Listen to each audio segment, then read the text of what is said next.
Live from the National News Studio, Sri Lanka.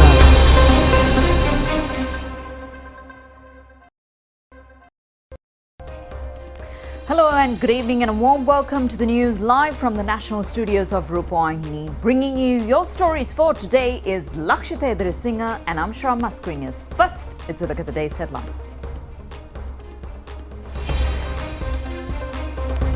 Ambassadors Forum on Debt Restructuring commences under the patronage of the President. Chinese government assures the support will be provided for Sri Lanka at the meeting of the IMF Board of Directors. A conflict of opinion over Triposha. First eco-bulk carrier built by Colombo Dockyards delivered to a Norwegian company. Massive crowds at the Colombo International Book Fair today. President also attends the exhibition. Distribution of Mahawali title deeds to the doorstep of the residents to begin tomorrow. US Reserve Bank increases the interest rates. On to the main story now. The foreign ambassadors assure President Ranil Wickremesinghe their support to obtain the assistance of the International Monetary Fund to Sri Lanka to recover from the economic crisis. They made this assurance this afternoon at the Ambassadors Forum on Debt Restructuring and IMF program held at the President's office chaired by the President. The Ambassadors Forum, 23 countries, both members and non-members of Paris Club, participated at the forum. The foreign ambassadors expressed their confidence that Sri Lanka would be able to overcome the prevailing situation. President Ranil Wickremesinghe emphasized that the expectation of the government is to overcome the economic challenge faced by the country at present and assured that all possible measures will be taken into this endeavour. The President Ranil Wickremesinghe said that it was a challenge the country had to face to ensure a better future for the next generation. President Wickremesinghe also assured the discussions pertaining to debt restructuring and expected to be finalized before the end of this year. The President said further that transparency and equal treatment would be ensured and maintained at all times. Governor of the Central Bank, Dr. Nandalal Veerasinghe, and Finance Ministry Secretary Mahinda Siriwardana explained the progress of the discussions held with the International Monetary Fund and the current economic situation in Sri Lanka. State Ministers Ranjit Siamala-Pittiya, Tharaka Balasurya, Shehan Semasinghe, Senior Advisor to the President of the National Security, Chief of Presidential Staff Sagala Ratnayaka, Secretary to the Ministry of Foreign Affairs Aruni Vijayawardena and government officials attended the event.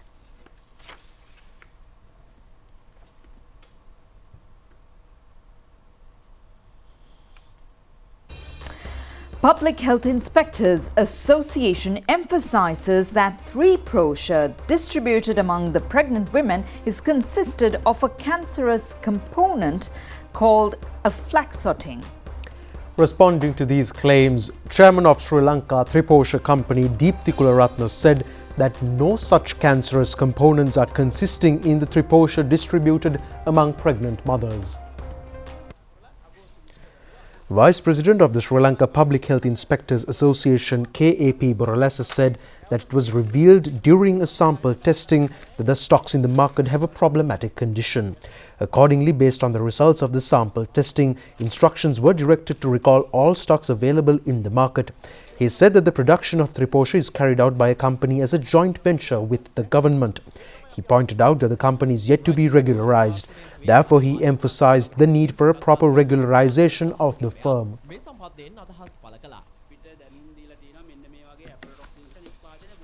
The chairman of the Triposha company, Deepthi Kularatne, during a media briefing held at the Government Information Department today, said that an increase of the aflatoxin has been observed in one of the 7 samples obtained randomly. He said that the relevant productions were carried out in a sluggish pace since the 11th month of 2021, and Triposha production for children was halted since then due to the unavailability of raw material of required quality. However, he said that the Triposha stocks detected with the chemical component have not been distributed among the mothers and such items are destroyed under the food controller. Therefore, he urged the public not to inflict any unnecessary fear over this issue. Minister Kelia Rambukwala says the reports which claim that Triposha consists of cancerous components are a marketing strategy of a company. He made these remarks while responding to queries raised by the opposition in Parliament today. Minister Kelia Rambukwala said that a letter has been sent within the legal framework to submit evidence over the Triposha issue. He added that a report in this regard will be presented by him in Parliament. The minister said that recently it was claimed that 80% in Hambantota are suffering with malnutrition. However, he said that the director and the zonal secretary have pointed out that based on the scientific evidence, only 5% in the zone are suffering with malnutrition. Therefore, he urged to refer to such scientific data than news reports shared by various media outlets. Attention of the President's office has been directed to the news in the national newspapers and social media about an incident in which a student had consumed coconut kernel for lunch due to poverty. Accordingly, the President's office has confirmed that such an incident had not been found based on the information gathered from the relevant authorities. The President's office has indicated that such an incident had not been reported following the inquiries made on the Minuangoda Regional Director, the Gampaha District Secretary, the Diulapitia Divisional Secretary, the Director of Diulapitia Education Division of the Minuangoda Education Zone and the Principal of Kongardamulla St. Anthony's Junior College, the Grama-Niladhari Officer and the Development Officer. However, in view of the current economic situation in the country, if any child, person or family is in this situation anywhere in the country, a special program has already been implemented for them at the divisional secretariat level and district secretariats. A food security program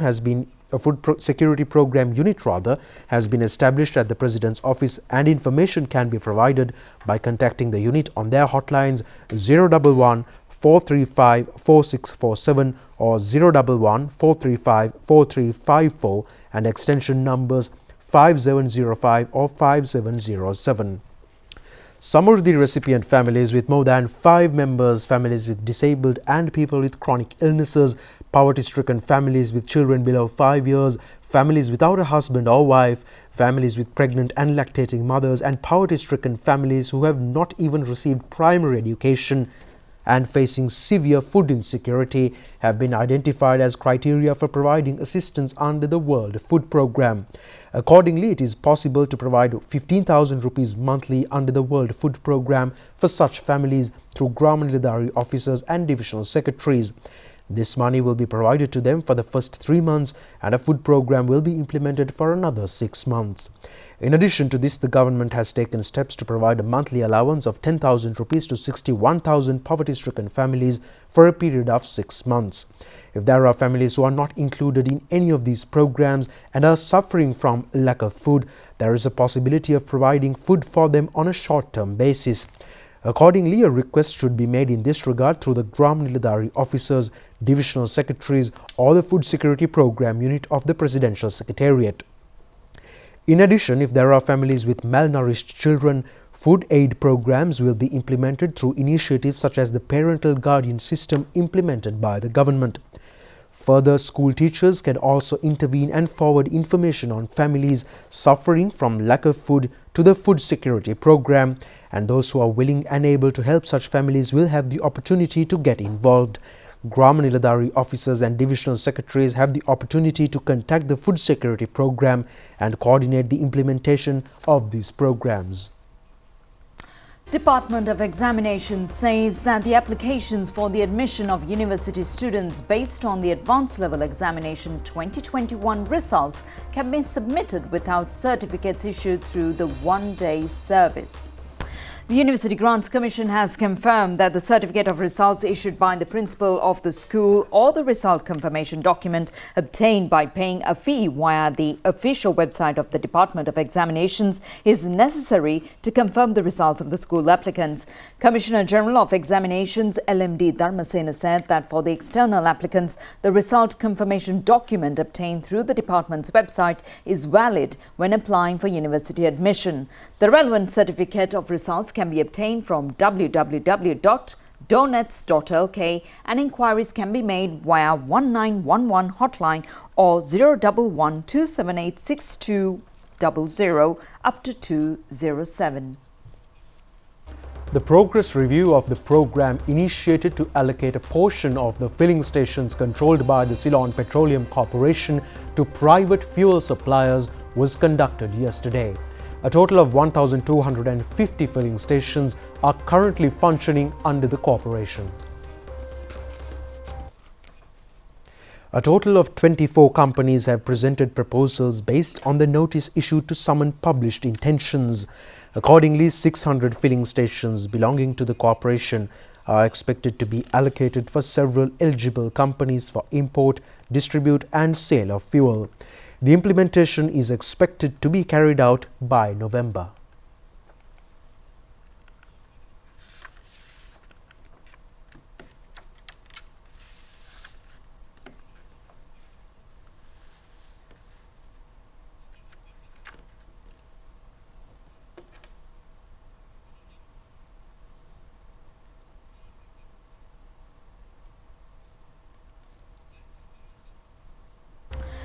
Minister Roshan Ranasinghe says distribution of Mahaweli title deeds to the doorsteps of the residents of the Mahaweli zones will commence tomorrow. He made these remarks during a media briefing in Colombo yesterday. Minister Roshan Ranasinghe said that 200,000 out of 3,500 families have received their title deeds thus far. He said that the Mahaweli Authority has designed a program to deliver the title deeds to the doorsteps of the relevant beneficiaries. Accordingly, he added that relevant program will be initiated tomorrow, encompassing all 10 Mahaweli zones.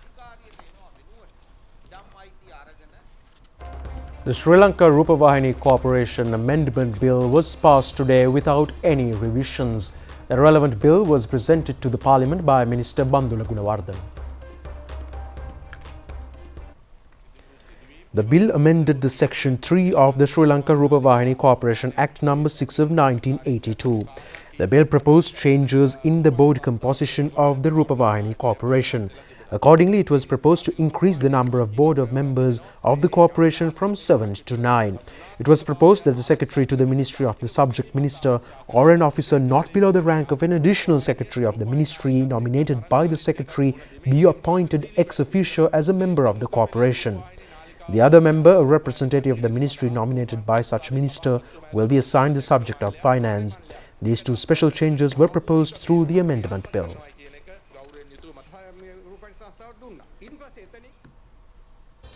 Chinese ambassador to Sri Lanka, Kee Sheng Hong, expressed satisfaction over the progress of Sri Lanka's discussions with International Monetary Fund.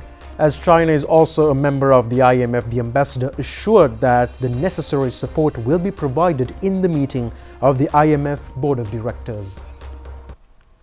Prime Minister Dinesh Gunawardene said that Sri Lanka highly valued China's continuous support to Sri Lanka. He said that this when Chinese ambassador to Sri Lanka, Kee Sheng Hong, met him at Temple Trees in Office, Colombo yesterday. Ambassador Sheng Hong said China has offered an additional $400,000 worth food and other humanitarian assistance to Sri Lanka and requested the Prime Minister to provide a list of immediate requirements. The Prime Minister thanked him for the assistance provided by China to alleviate the current economic crisis in Sri Lanka. The Prime Minister made a special mention about the Chinese stand in support of Sri Lanka's sovereignty at the international forums. The discussion initiated with a satisfactory reference to the historical bilateral relations between the two countries. During the meeting, the importance of further strengthening the existing economic cooperation between China and Sri Lanka in the face of a current economic crisis was emphasized. President Ranil Wickremesinghe says a special book exhibition including books and documents of rare historical value that have been taken from Sri Lanka to foreign countries is expected to be organized in conjunction with the 75th Independence Day commemoration. The President made these remarks when he joined the 23rd Colombo International Book Fair at the BMICH this morning. The President, who arrived at the book exhibition, was received by a group of organizers and publishers, including Chairman of the Sri Lanka Book Publishers Association, Samantha Indivara. The President said that he hopes to obtain the support of the Sri Lanka Book Publishers Association for the Independence Commemorative Book Exhibition. This year's book fair includes over 400 booths of local and foreign book publishers, and the President visited the booths and observed them while engaging in conversation with the book publishers and writers. The President also interacted with the public who were present at the book fair.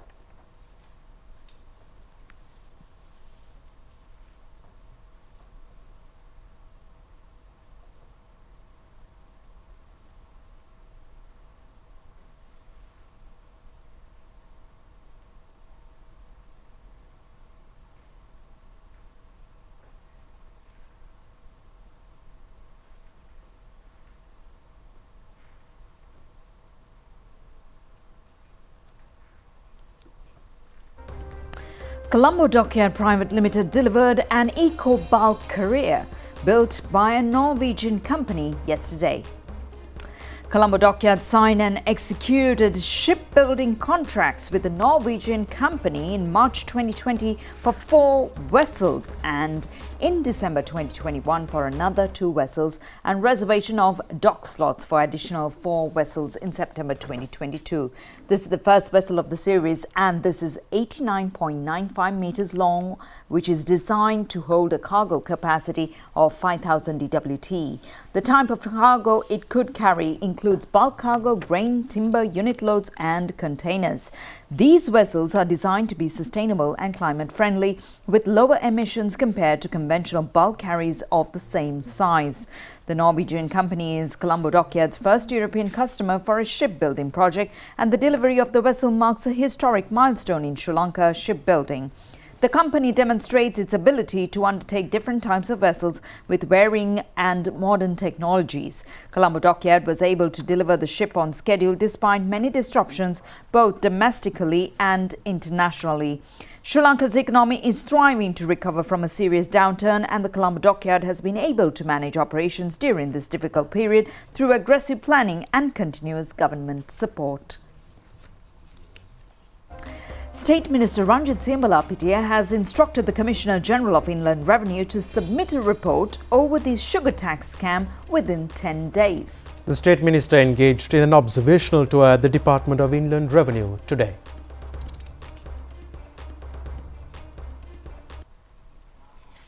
State Minister Ranjit Siambalapitiya engaged in discussions with Inland Revenue Department officers and staff over the issues at present.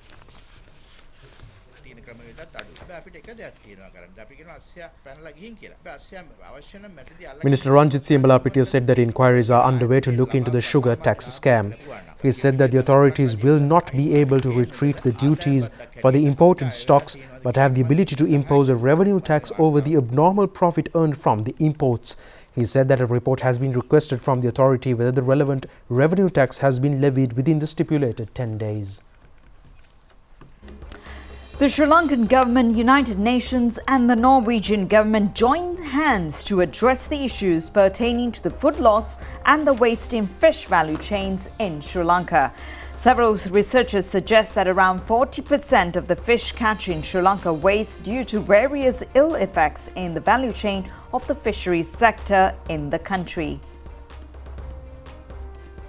As Sri Lanka faces food inflation and food security issues due to current economic downturn, food loss and waste in the fish value chains are considered a key area to be addressed. Several researchers suggest that significant levels of food loss and waste occur in the seafood supply chain of fish catching, production and consumption. The UN Food and Agricultural Organization, known as FAO, in collaboration with the Ministry of Fisheries, is implementing a project to address the current issue. It is a part of a global project funded by the NORAD under the framework of the Government of Norway. Under this project, a working group was established to identify key components of the food loss and waste and find feasible ways and means to address the issue. The working group is comprised of various stakeholders including public and private sector representatives, health, researchers, academia, media and grassroots level sectors such as representatives of the fishing community. The group was appointed under the patronage of Secretary to the Ministry of Fisheries R.M.I. Ratnayaka and FAO officials.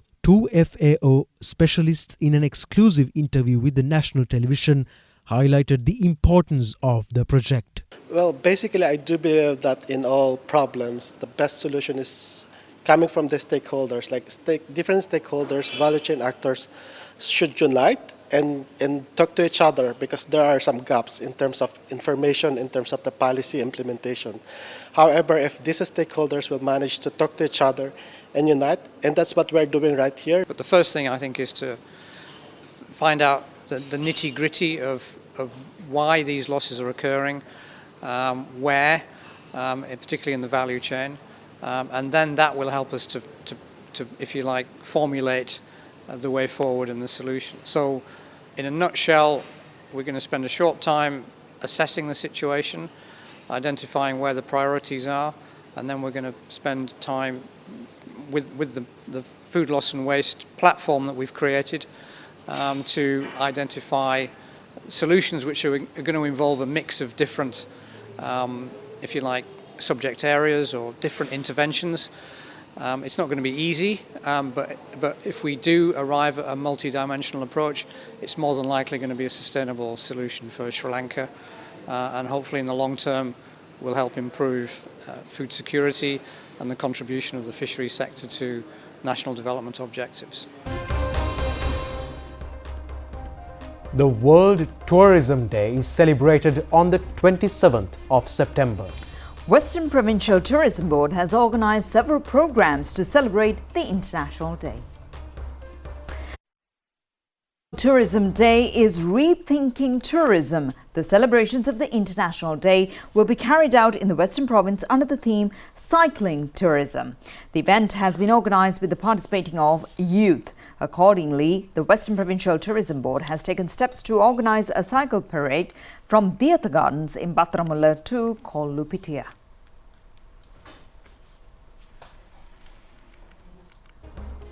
Mahakaruna Buddhist Association in Malaysia has donated 2.5 million rupees worth agrarian equipment.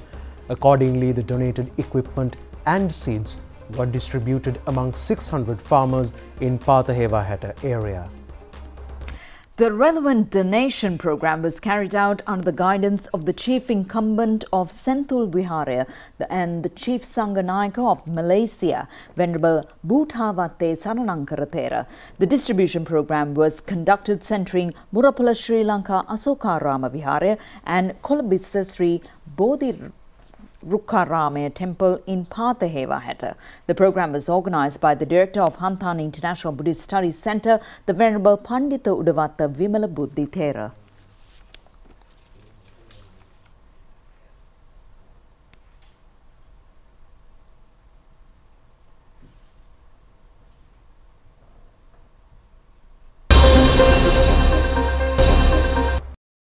Back as we take a look at news from overseas, where we first have a look at the United States. The US Central Bank has pushed interest rates to the highest level in almost 15 years as it fights to rein in soaring prices in the world's largest economy.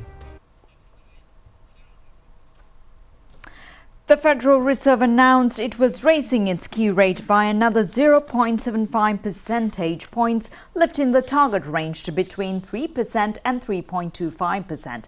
Borrowing costs are expected to climb more and remain high, the bank said. The move comes despite mounting concern that the cost of controlling inflation could be a harsh economic downturn. Federal Reserve Chairman Jerome Powell said the rate rises were necessary to slow demand, easing the pressures, putting up prices and avoiding long-term damage to the economy. But he conceded that they will take a toll. Banks in nearly every country, with the big exceptions of Japan and China, are facing similar trade-offs as they raise rates to combat their own inflation problems. Meanwhile, in the United Kingdom, the cost of living crisis is hitting people living in rural areas harder than those living in towns and cities. According to a new report, the study by the Rural Services Network says those in the countryside are spending much more on essentials like heating, transport and housing. Facing significantly higher costs, they earn much less than their urban counterparts, the report found. Since the pandemic, house prices have also soared in comparison to towns. The study found that rural house prices are almost 40% higher than in urban areas across England, excluding London, with rural villages and hamlets increasing to 55% higher. Meanwhile, rural households on a low income now spend about half of their earnings on rent, almost 5% more than low-income households in urban areas. Houses in the countryside also tend to cost a lot more to heat, as many are less well insulated and are not connected to the gas grid. The research shows that rural households need more than 500 sterling pounds to take them out of fuel poverty, which is twice as much as in urban areas. The cost of getting around is also higher, as an estimated 3,000 rural bus routes have been lost or reduced in a decade, according to the Campaign for Better Transport. Sports news for today. The Sri Lanka national netball team, the Asian champions, met the Minister of Sports, Roshan Ranasinghe, at the Sports Ministry today. Discussions were held over the preparation of the Sri Lankan contingent for the upcoming World Netball Championship. The minister during the meeting said that the Sugatadasa Stadium will be upgraded and modernized for future trainings. Meanwhile, a ceremony to felicitate internationally and nationally acclaimed athletes produced from Lumbini College in Colombo was held at the college premises. 6 athletes who represented the college in the years 2021 and 2022 took part in the ceremony.